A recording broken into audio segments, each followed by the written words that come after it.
पहले क्या बात आई कि एक पुलिस ऑफिसर शक के घेरे में आया जिसका नाम है संजीव वाजे ना सचिन वाजे, क्षमा करिए, आई स्टैंड करेक्टेड। दूसरी कहानी आई कि भारत के इतिहास में पहली बार हुआ कि एक पुलिस कमिश्नर, पूर्व पुलिस कमिश्नर ने लिखा कि होम मिनिस्टर साहब ने टारगेट फिक्स किया है मुंबई से 100 करोड़ रुपया पर महीने का। तो परसों हमने एक विषय उठाया था कि अगर महाराष्ट्र में मुंबई से सिर्फ एक मंत्री का टारगेट है वसूली का कोटा 100 करोड़, तो पूरे महाराष्ट्र का कितना है? और अगर एक मंत्री का कोटा है 100 करोड़ तो बाकी मंत्रियों का कुल मिलाकर कितना है? और यह भी सवाल उठाया गया था कि गृह मंत्री जी ये सिर्फ अपने लिए वसूली कर रहे थे, अपनी पार्टी के लिए या सरकार के लिए? इन तीनों का अभी तक कोई उत्तर नहीं आया। आज सुबह माननीय पूर्व मुख्यमंत्री देवेंद्र फडणवीस ने कुछ डॉक्यूमेंट के साथ बातें कही हैं जो आपने देखा होगा कि भ्रष्टाचार, ट्रांसफर पोस्टिंग के नाम पर भी वसूली चल रही थी, और वो छोटे मोटे ऑफिसर्स की भी नहीं, बड़े बड़े आईपीएस ऑफिसर्स की भी। और जो कमिश्नर सीआईडी थी एक रश्मि शुक्ला, उन्होंने पूरे मामले की तहकीकात की। उसमें बड़े रसूखदार लोग थे जिनके संबंध सत्ताधारी पार्टी के इर्द गिर्द थे, और कुछ ब्रोकर्स थे। उनके पूरे डिजिटल कॉन्वर्सेशन भी लॉफुल तरीके से प्राप्त किए गए थे। और डीजीपी ने, सुबोध जायसवाल जी ने उसको भेजा एडिशनल चीफ सेक्रेटरी के पास, कृपया कर करके आप इसे मुख्यमंत्री के पास पहुंचाइए। यह कहानी 2020 की है। इतने बड़े महाराष्ट्र, ऐसे बड़े प्रदेश में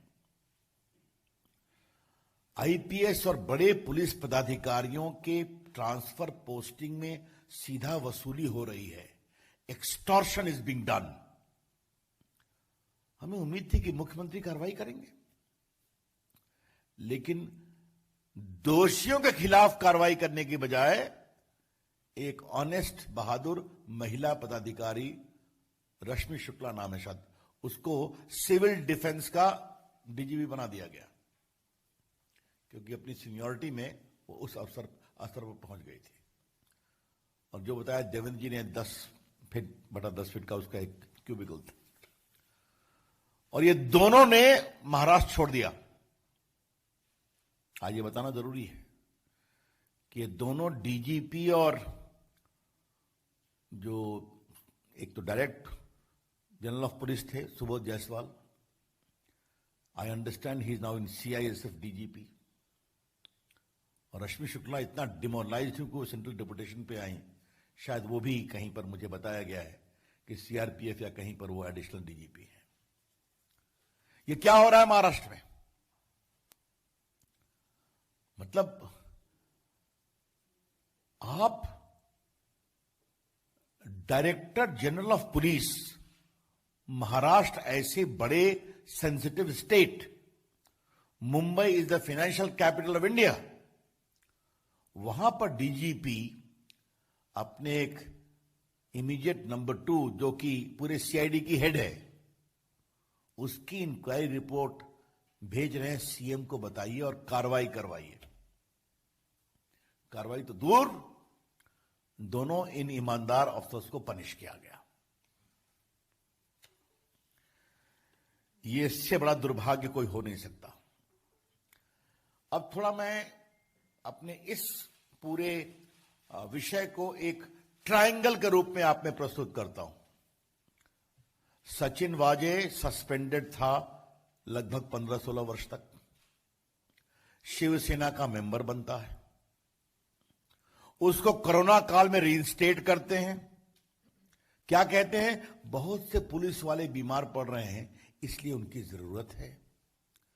रीइंस्टेट किया तो सिर्फ एक इनको किया और 4 कांस्टेबल को किया। ये रीइंस्टेट होने के साथ एंटिया का घटना सामने आती है, जो जिलेटिन बार मिली है, एक्सप्लोसिव सब्सटेंस है। उस पर भी एक विषय मुझे कहना है, अभी मैं आऊंगा।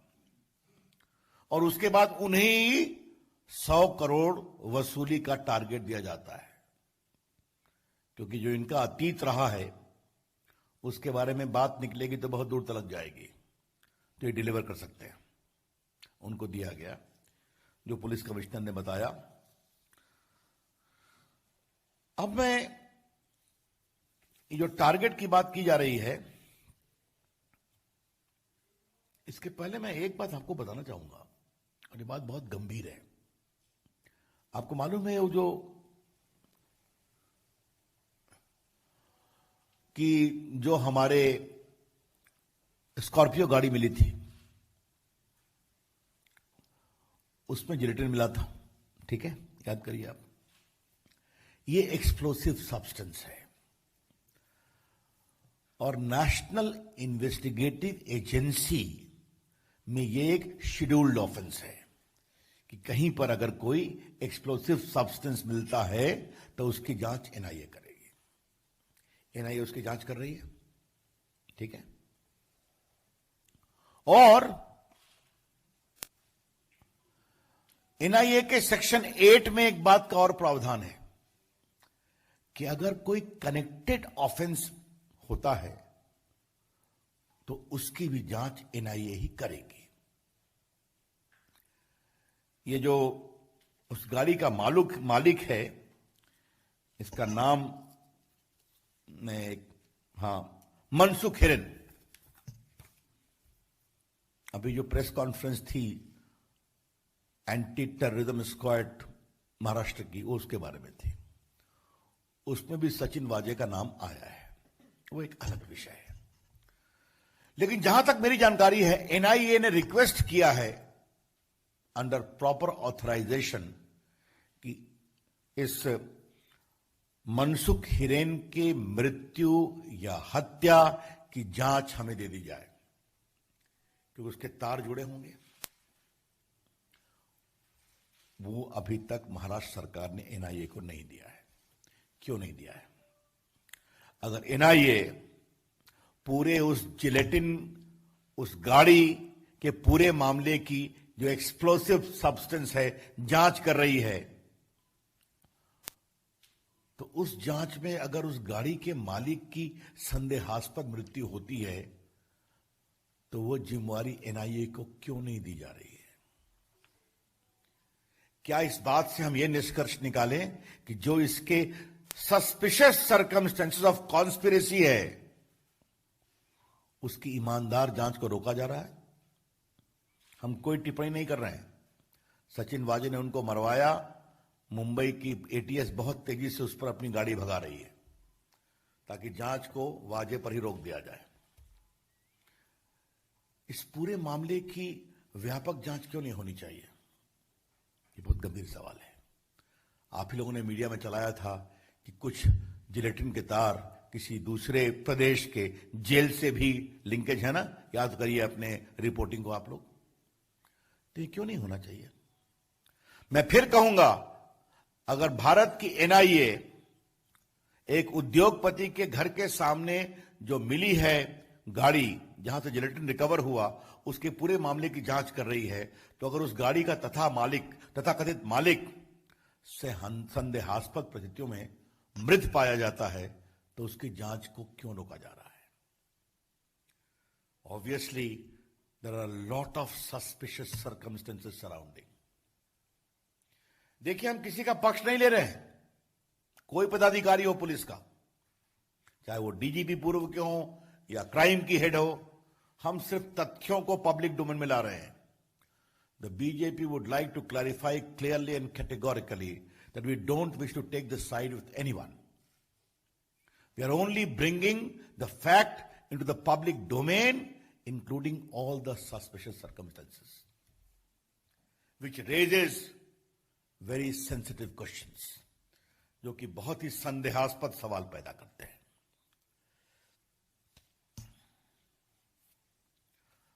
अब इससे एक और सवाल निकलता है, महाराष्ट्र सरकार को कौन चला रहा है? Who is running the show of Maharashtra? क्या is it the most confused government in the history of Maharashtra, जिसके नेता तो कुर्सी पर हैं, अथॉरिटी नहीं है? अगर सेना के लोगों से पूछो क्या है मामला, हमसे नहीं, बात करो एनसीपी से, उनके आदमी, उनके नेता है। एनसीपी से पूछो तो वो कहते हैं हमसे नहीं, मुख्यमंत्री को फैसला करना है। और कांग्रेस से पूछो, कहा ये दोनों बड़े पार्टनर हमारे हैं, दोनों मिलकर जल्दी फैसला करें। तो ये कौन सी अगाड़ी है? ये जो अगाड़ी तिगाड़ी पर खड़ी है, इसका डायरेक्शन क्या है? What is the political direction of this Agadi, Vasuli Agadi, standing upon three pillars, Tigadi of NCP, of Shiv Sena and Congress?